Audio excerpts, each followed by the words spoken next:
Well, welcome back. It's only been a week, and this is what I'm going to call a supplemental Midnight Skeptic. It's only been a week since the last one, and it's going to be unusual. Uh, my sound effects and playing music box is just not working, so I'm going to go ahead and do it au natural, as they say. This is KPCA LP 103.3 FM, Petaluma, California. And this is the Midnight Skeptic. The YouTubers will be able to see it later tonight. The radio people will be able to hear this coming Sunday at its usual time, 9 o'clock on the 18th of July. This is the 15th of July. And I've got a lot to say this time. And here we go. Shout outs. I'm going to zip through these things. Stan and Kathy down in Pacifica, Rich and Kathy in rural Sonoma County. The Sonora Group, Bob and Sandy Fisher, Brad and Martha, Darrell Larson, Judy May, Rosie Lopez Negrete, Leonidas Maciel, Mickey Huff, who is now part of the Sacramento Group and the godfather of Project Censored. Locally, Tim Conrad, who is part of the Sonora Group, good photographer. You can see his stuff in some local galleries. And Karina Hilliard, my favorite animal control officer or snake removal technician and card-carrying member of the skeptics community, as am I. Okay. The reason for this supplemental Midnight Skeptic show is that on the last show, last Sunday, July 11th, I spent ranting against religion. For those of you who heard the show, I explained my feelings about religion and how, in my opinion, all religions are harmful to humanity, and especially to women. I characterized religions as being essentially misogynistic and generally bad for women in a number of ways. Some religions, specifically the Islamic religion, the fundamentalist wing of it, personified by the Taliban over in Afghanistan and Pakistan, are physically harmful to women. And the fact that women are treated as if they were owned objects in most of the Islamic world can't be anything except psychologically harmful to women. And the Prophet Muhammad, I believe, reading that he married a 14-year-old girl when he was consolidating his religious power over in what is now Saudi Arabia. And he said in the Quran, which is a collection of his sayings and beliefs, that women should be revered and protected and honored. Well, it depends on your definition of honoring them, protecting them, and keeping them safe. Some idiotic fundamentalist Orthodox Muslims are of the belief that women should dress modestly. And there was a phrase about that in the Quran. But modesty taken to the nth degree is dressing them in black bags, in other words, burqas. Islamic women who advertise their Islamic beliefs wear headscarves. Okay, there's nothing wrong with that. If they really want to do that, that's fine. There's nothing wrong with that. However, now that the United States is pulling its troops out of Afghanistan, we are turning over the female population of Afghanistan to the Taliban. They are controlling well in excess of 50% of Afghanistan right now, and gaining every day. And the last readout of just real elective government, and you got to stretch the definition of that to encompass the rulers of Afghanistan now. Kabul, I predict, okay, the Midnight Skeptic predicts this, that by, let's see, what July, by the end of October, before November, Afghanistan will be totally controlled by the Taliban. And the reason we went in there in the first place was to capture and punish Al-Qaeda for 9/11, the planes crashing into the Twin Towers back in New York City. Well, we finally did get the jerk that organized that whole thing.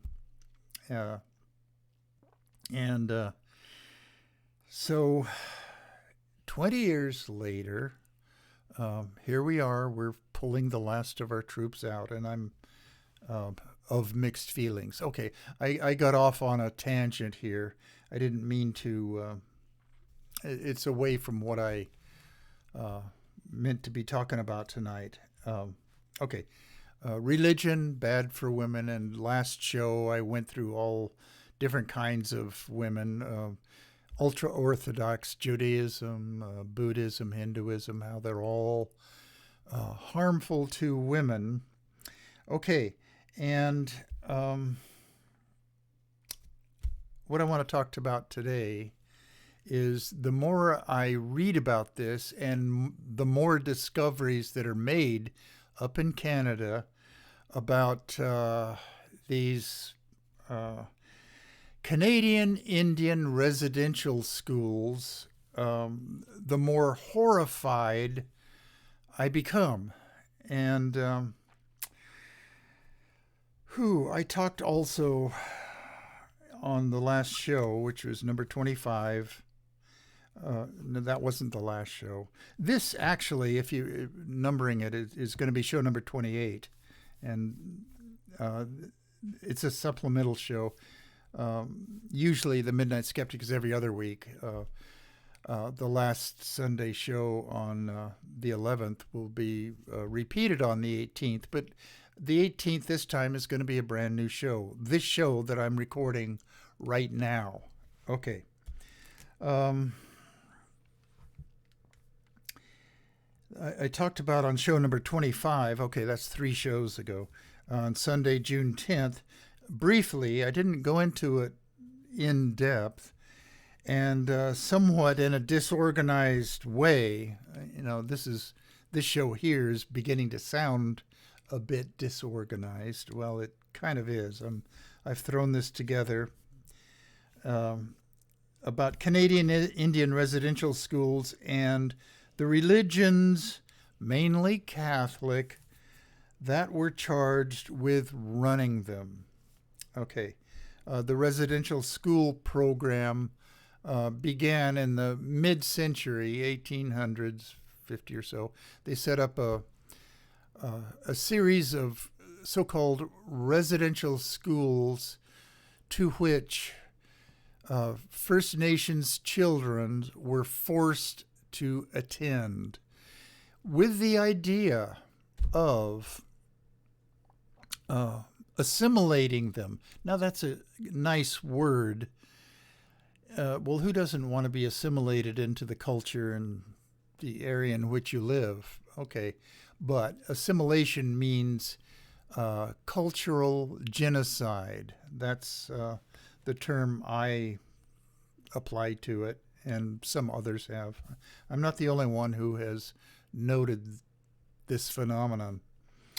But as more and more unmarked graves are found, some are mass graves. I mean, it's bad enough, depending on your point of view about what you do after you die.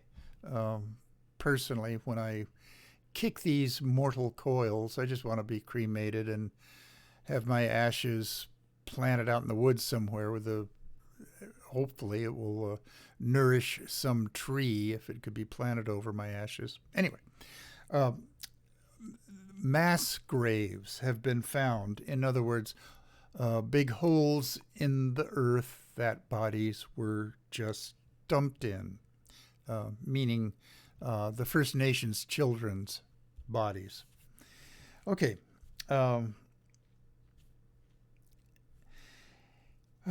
There is in Canada, and it started in around 2010, 2011, the Truth and Reconciliation Commission of Canada. And there's going to be eventually a final report coming out, but I mean, what they've found so far and released is horrible enough.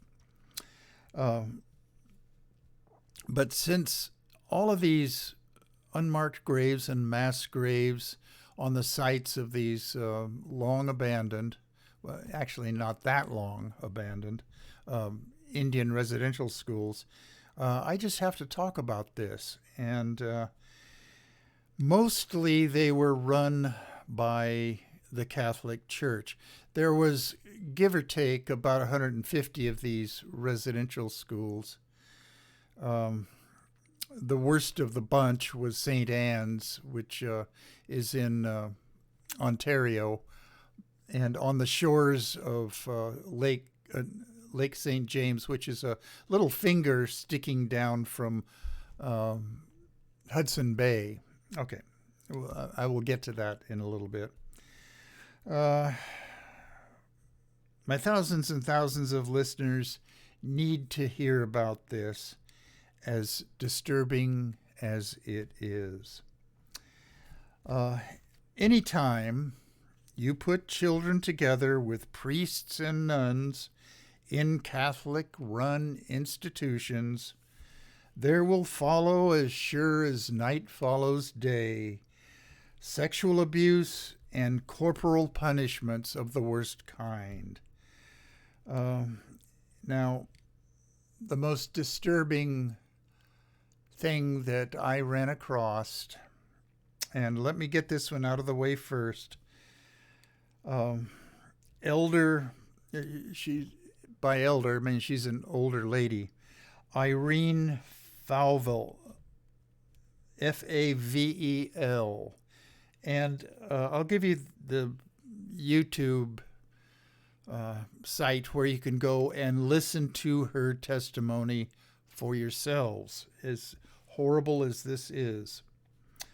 Okay, and this took place, her testimony, at a 1998 town hall forum, not format. Okay, and this is a quote from her. I went to residential school in Muskogequan. I'm not sure where that is. From 1944 to 1949. And I had, okay, you going to have to excuse me a minute. I wrote out a lot of this, and I don't want to get any of these quotes wrong. And okay, and I had a rough life. I was mistreated in every way. There was a young girl, and she was pregnant from a priest there. And what they did, she had her baby, and they took the baby and wrapped it up in a nice pink outfit, and they took it downstairs where I was cooking dinner with the nun. And they took the baby into the furnace room, and they threw that little baby in the furnace and burned it alive. All you could hear was this little cry like, "Arr!" Okay, she made this sound in her testimony. And that was it. You could smell that flesh cooking. Okay, if that sounds horrible, I know, but that was her testimony. And there's no reason to not believe her. She wasn't put up to this by some anti-Catholic organization. This was the Canadian Broadcasting Corporation Town Hall Forum, broadcast out of Regina, Saskatchewan on 7/3/2008, July 3rd. Okay, and watch it on YouTube. And here's the site: Stolen Children, and then a slash, residential school survivors speak out.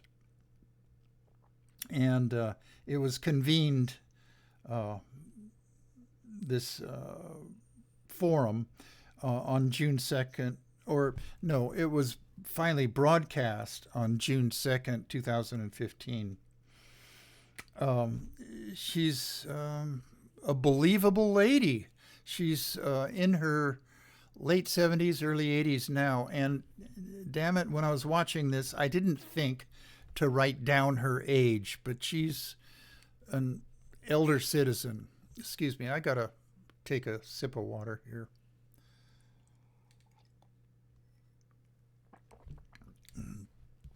But if you want to hear her direct testimony, and I wrote it down exactly as she said it, you can go to this site.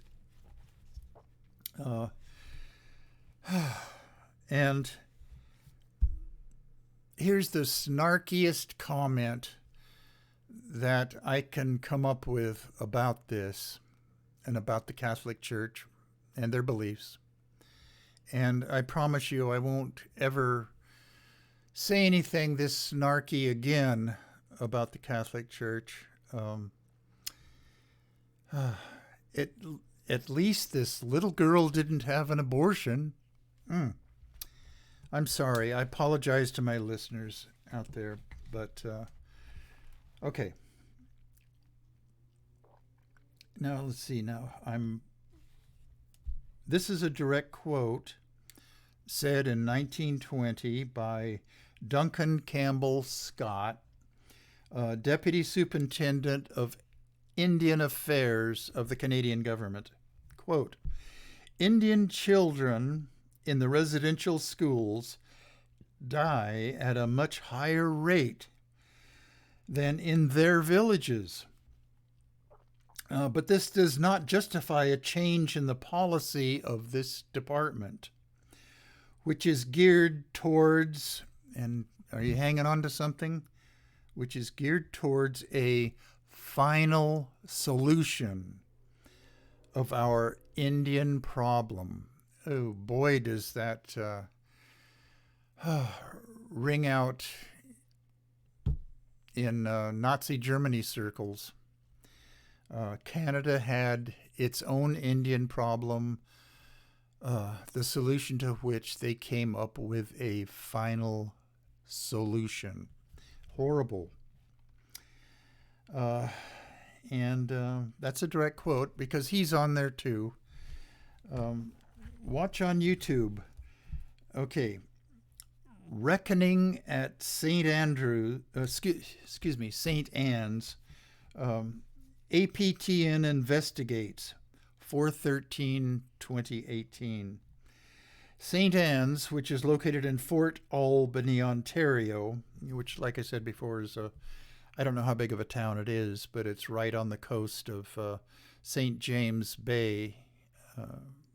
It's an inlet from Hudson's Bay. It was one of the most notorious of the Indian residential schools. It was closed in 1976.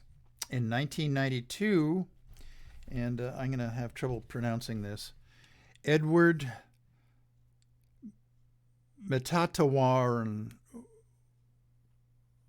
Metatawa,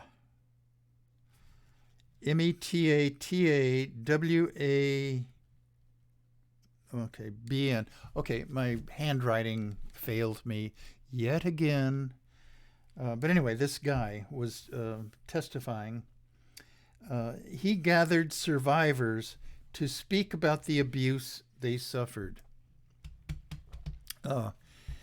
And it led to a 5-year-long Ontario Provincial Police investigation into the abuse allegations.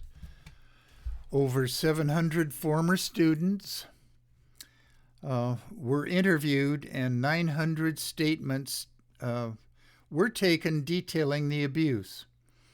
This resulted in over 12,000 documents that outlined the torture, sexual assaults, and suspicious deaths of students at St. Anne's. In the end, 180 perpetrators were identified, but only 5 were convicted of crimes at St. Anne's, crimes against First Nations children.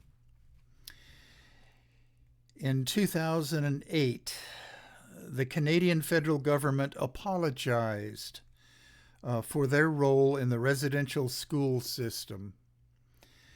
An assessment program was set up to compensate survivors who suffered the most. Premier Justin Trudeau traveled to the Vatican City in 2017 to speak with the Pope and asked him to officially apologize to the First Nations people in Canada.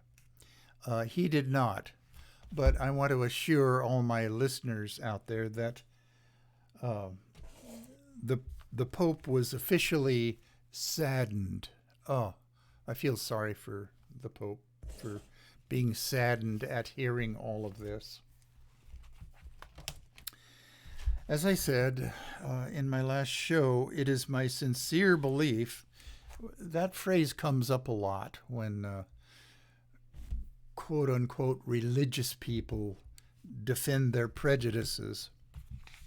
It is my sincere belief that no religion has benefited humankind, and all religions are basically misogynistic and anti-women.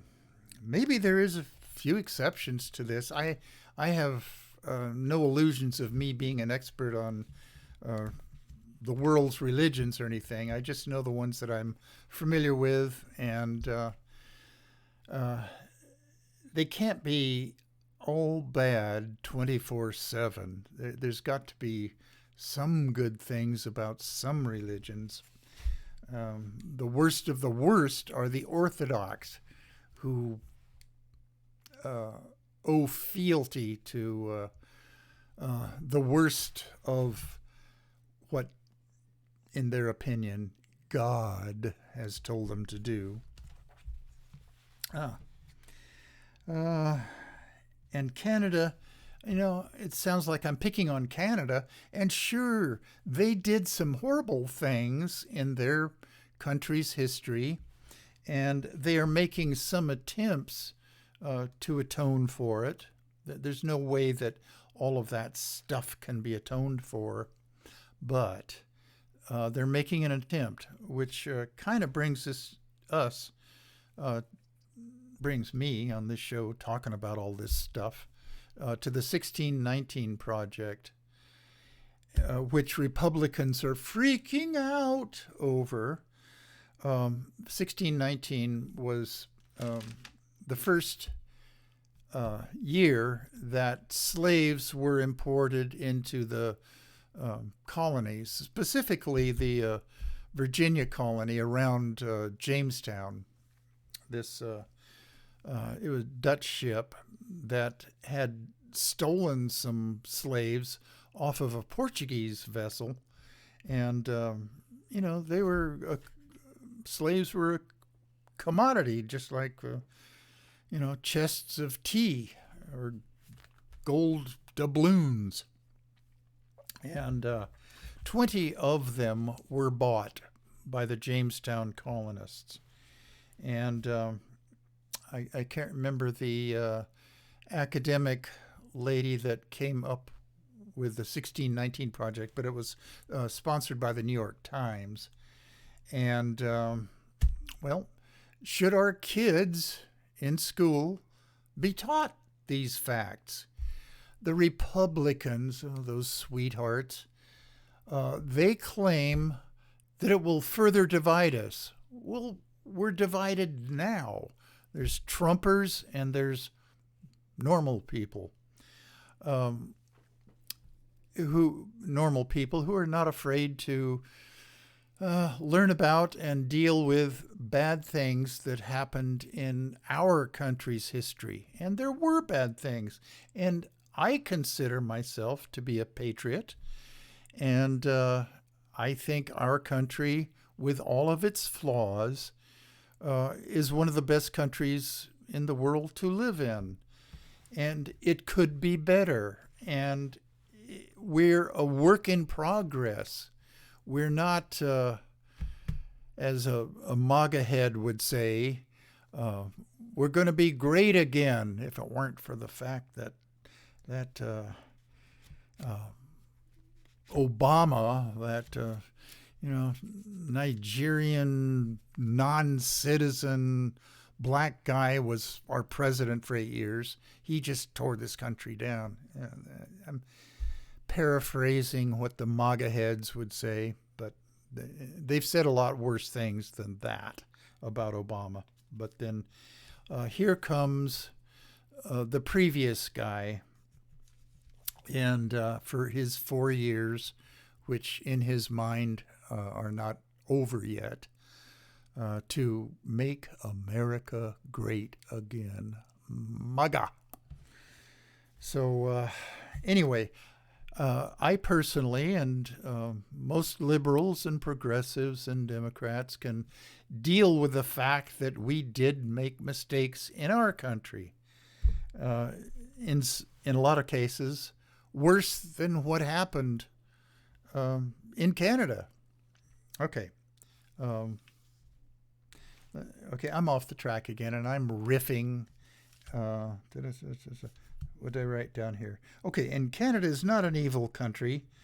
Back in the residential school era, the governmental effects to civilize, their word, back in those days, and assimilate the First Nations persons were, it's an evil.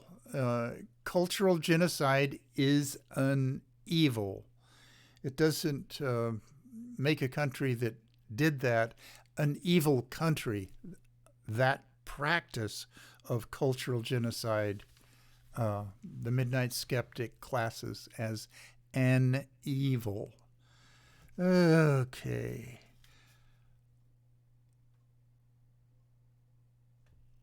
"29 minutes. All right. So a half hour of ranting here. All right. Well, if nothing else, I can get a lot of this stuff out of my system.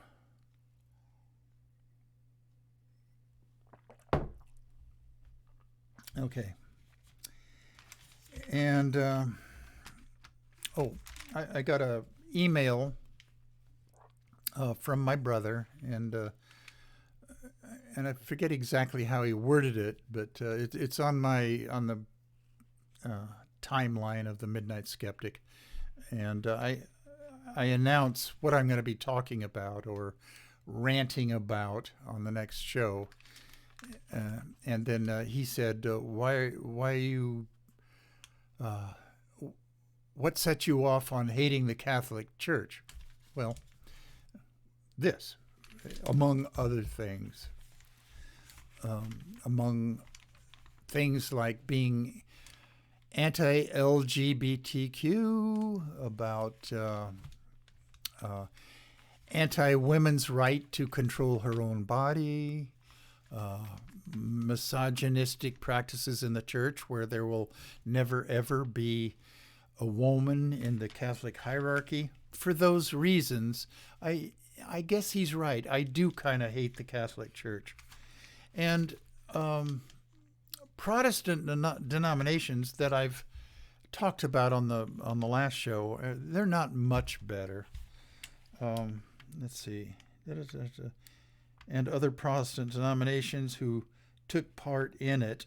Okay, who took part in it? About 80% of the Canadian residential schools for the First Nations children were run by the Catholic Church. The rest were other denominations, Pentecostal,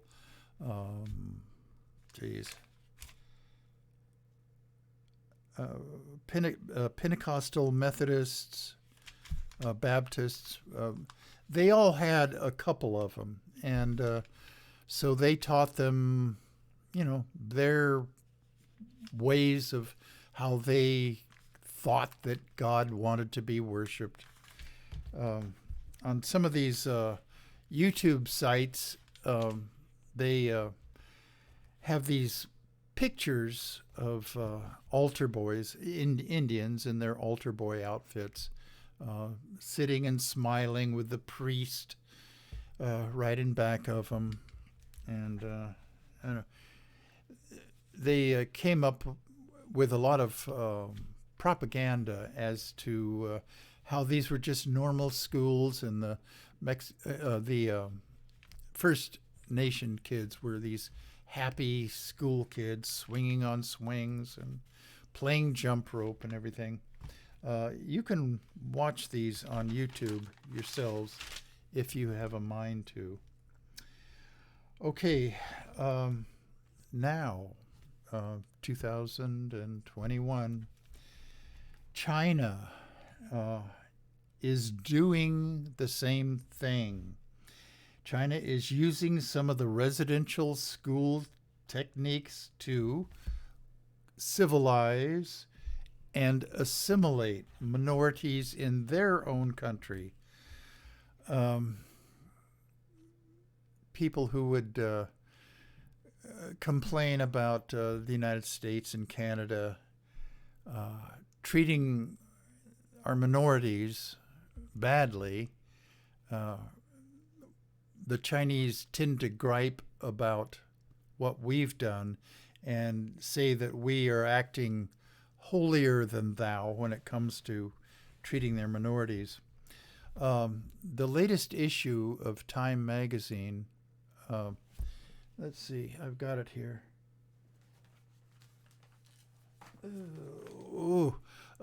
For the benefit of the YouTube people, it's this Time magazine. It has a picture of Naomi Osaka on the cover. One of the articles in here is China versus diversity. It's on page 44, but it lists all the things that the Chinese government is doing to their minorities to civilize and assimilate. The minorities that are most affected by these practices of the Chinese government are the Uyghurs. I'm sure you've probably all heard of them on news broadcasts. The Uyghurs, the Tibetans, the Mongolians. Now, these are not the Mongolians that actually live in the country of Mongolia. There's I don't know whether it's formally called a district or an area or province or what it's called, but it's Inner Mongolia. And the Mongolian people who speak their own language of Mongol and have their own way of life, living in yurts and goat and cow herding and riding horses. That's their lifestyle out on the plains and steppes of Mongolia. Well, the Chinese government out of Beijing is trying to wipe out that way of life, and replacing all these minorities' languages and their religions, for that matter, with the Han language, which is Mandarin Chinese. It used to be that, well, it still is. Mandarin Chinese is the quote unquote official language of China.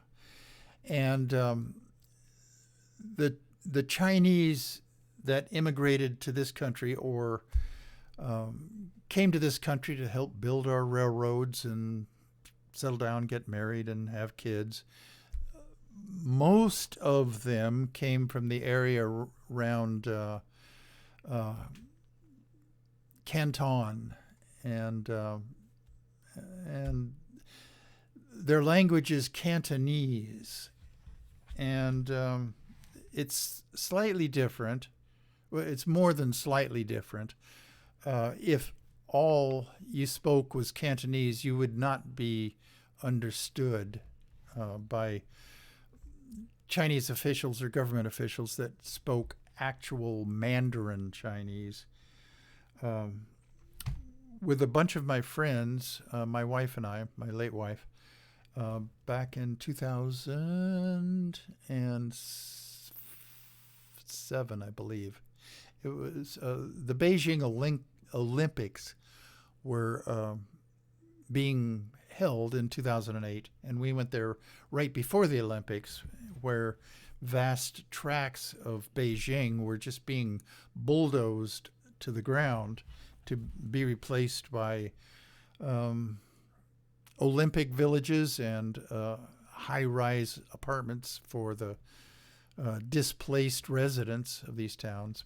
But anyway, I took a Mandarin Chinese course here in Petaluma, taught by a lady, I can't remember her name, but it was an adult education course in the evening, and learned to speak a few sentences. It's a very difficult for me.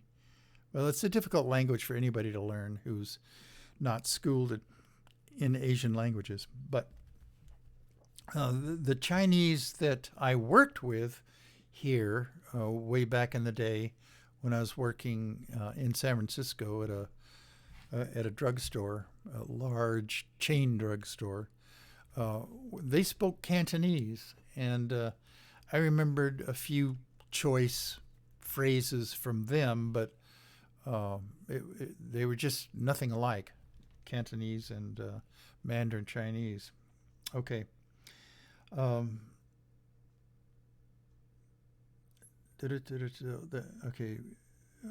Mandarin Chinese is being shoved down their throats, and these minorities' cultures are being stamped out.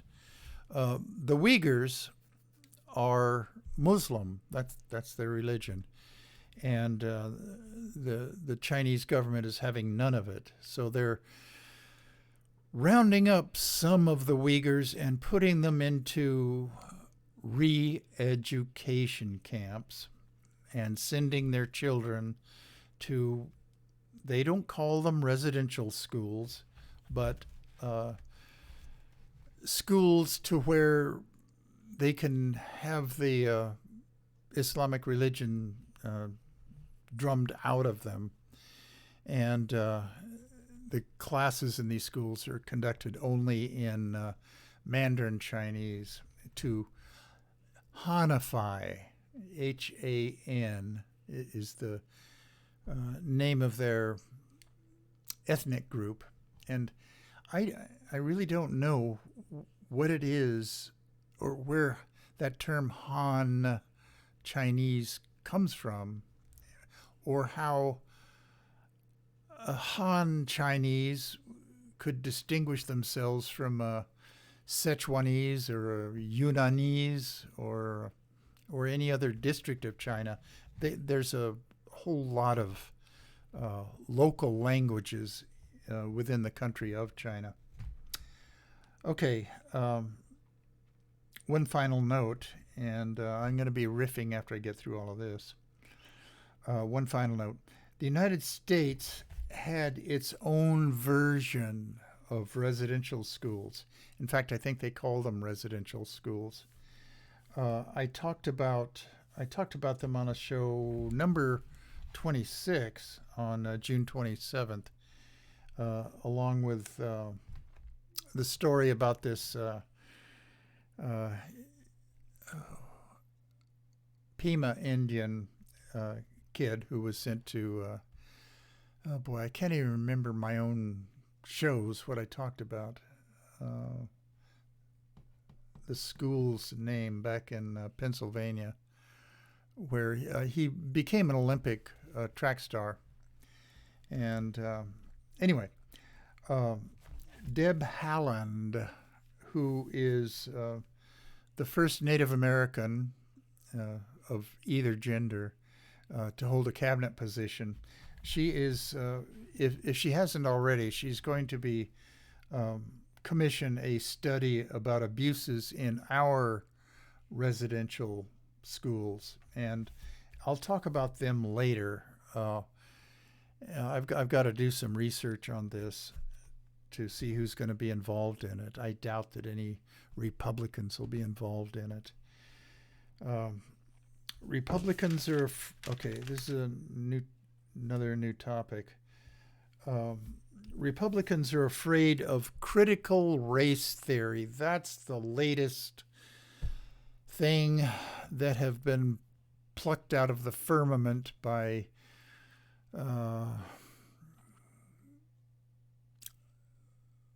organizers and Republicans in the back rooms, and to give actual Republican politicians something to rail against, to scare their base, and to gin up the base.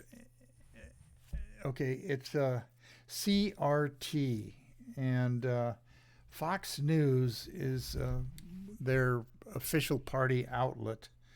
They're ginning up fear about it in the Trump base. They don't even know what it is. Okay. Republicans celebrate ignorance.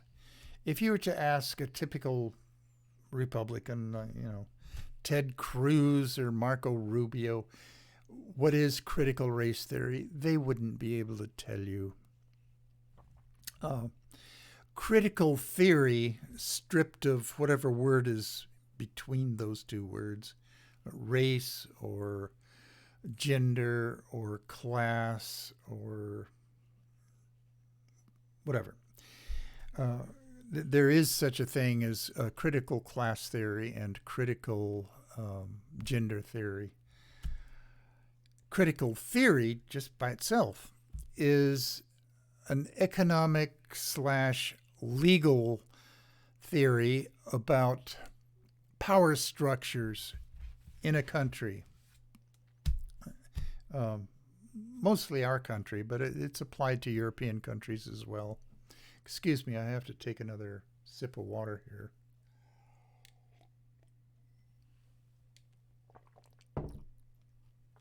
But it was, my notes have run out here, so it's a school of thought that attempts to explain power structures within a society. Who has the power? Who does not? Critical race theory is talking about which of the races has power in this country and who does not. Whites in this country, specifically old white guys, have the power in this country, and blacks generally do not. Generally, women do not either, but then we're not talking about critical gender theory. Generally, the upper classes, the billionaires, the upper 1%, have power in this country. The lower classes do not have power in this country. And you don't hear Republicans whining about critical class theory. Well, there is such a thing. That was essentially what Marxism was. God, I'm trying to remember the name of that school of thought where this really was taught. Let me assure you, I really, really doubt if any Republicans or conservatives listen to this show, the Midnight Skeptic. I've been bashing Republicans almost ever since this show started on KPCA-LP. But if they are listening to it, and if you are worried about critical race theory being taught in our schools, well, you can forget it. Real critical race theory, critical gender theory, critical class theory, those are subjects for graduate schools in economics and law.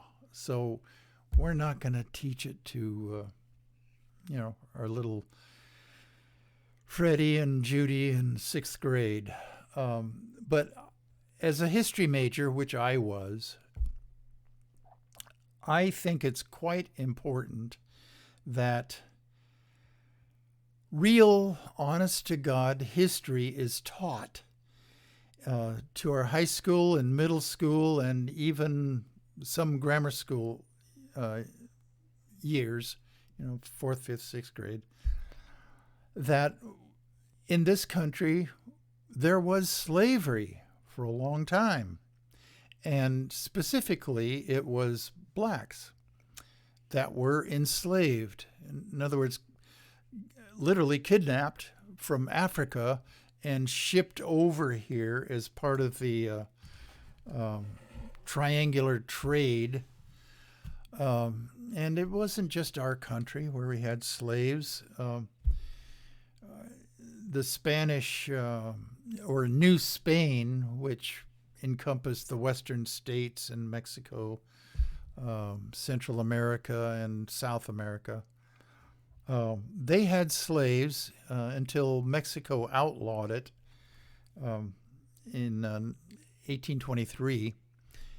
And the country of Haiti in the Caribbean was practically all slaves and a few French plantation owners who owned them. They rebelled. Toussaint Louverture was the leader of the Haitian slave rebellion, I guess you could say. Well, they won, and they kicked out the French and became their own country. And this happened in 1808. And, we should learn about that. And in Brazil, they had every bit as many slaves as we did here. And Brazil was a Portuguese colony. And I'm not sure the year that Brazil gained its independence. It was, I'm going to say the mid-1800s. I'm probably wrong on that one. See, I'm riffing here. I've run out of notes. And let's see. Critical race theory. There's a fear amongst Republican parents of the worst kind, that any mention of there being slaves, black slaves at one time in this country, is going to divide our children one from the other. That's the argument I always hear. We're divided enough in this country. We don't need any more division. Well, if it's taught right, there won't be division. You just have to teach that there is no country that is perfect, that has an unbroken history of just good things, like Walt Disney history. Germany, of course, had its bad sides. Italy had its bad sides. England had its bad sides to it. They were involved in the slave trade. The Dutch.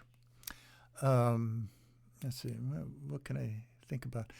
Our Scandinavian friends, whose countries now, 2021, are I think a perfect combination of capitalism and socialism. There's a lot of safety nets in existence in their countries. Their less well-off people are quite taken care of.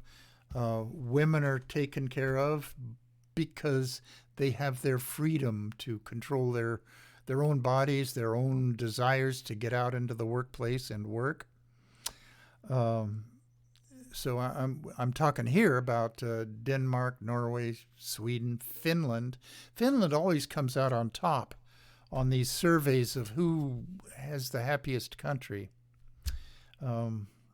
Iceland, another one.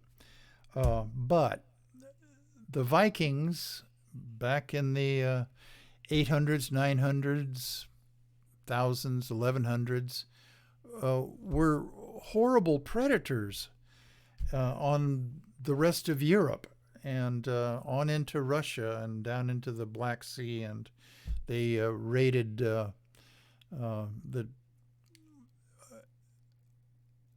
It was before the Ottoman Empire. I forget what it was called before the Ottomans came along. But anyway, they sacked and raided, and one of the things they did was steal women, and they tended to steal the best-looking women. And I'm going to kind of be a sexist pig here, but Scandinavian women are just unusually attractive. Let's just leave it at that. I don't want to get into any more trouble than I'm already in.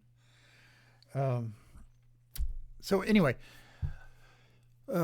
Japan had its horrible eras. China, of course, Vietnam. Every country had its bad histories about it. The thing is, we should learn from history and not repeat them. One of the things that we obviously haven't learned in this country is that, stay away from would-be dictators and just horrible creeps that run for office. Don't vote for those types of guys. And our democracy in this country is quite a bit under threat right now. Am I through riffing on all this stuff? Well, I got about 5 more minutes. I wish this box were playing so I could play my play out music. I asked my audio engineer whether it's possible to just, I have a Google, what is it, assistant up here. I asked him whether in lieu of my playing music, I could just, play a minute of, Trippin' by the Grateful Dead. And it's illegal. It's illegal. On the other hand, who would be listening that keeps track of this stuff? So I'm very tempted to just on the radio here say, Google play Trippin' by the Grateful Dead. Is it going to hear that? Nope, I guess not. So,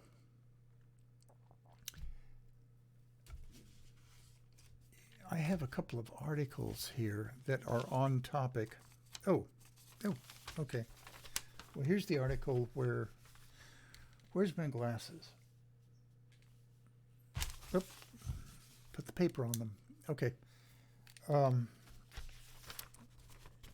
Here's the source of some of my notes here. Pope Francis on Sunday, and this is... I didn't cut out enough this paper that had the date on it, but this occurred about 3 Sundays ago.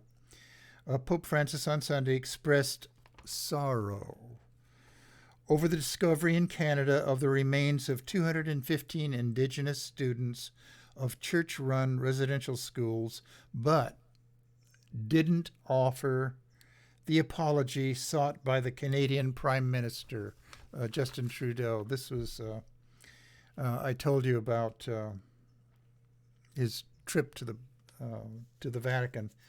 This is written recently, so it wasn't the 2017 trip that he made over there.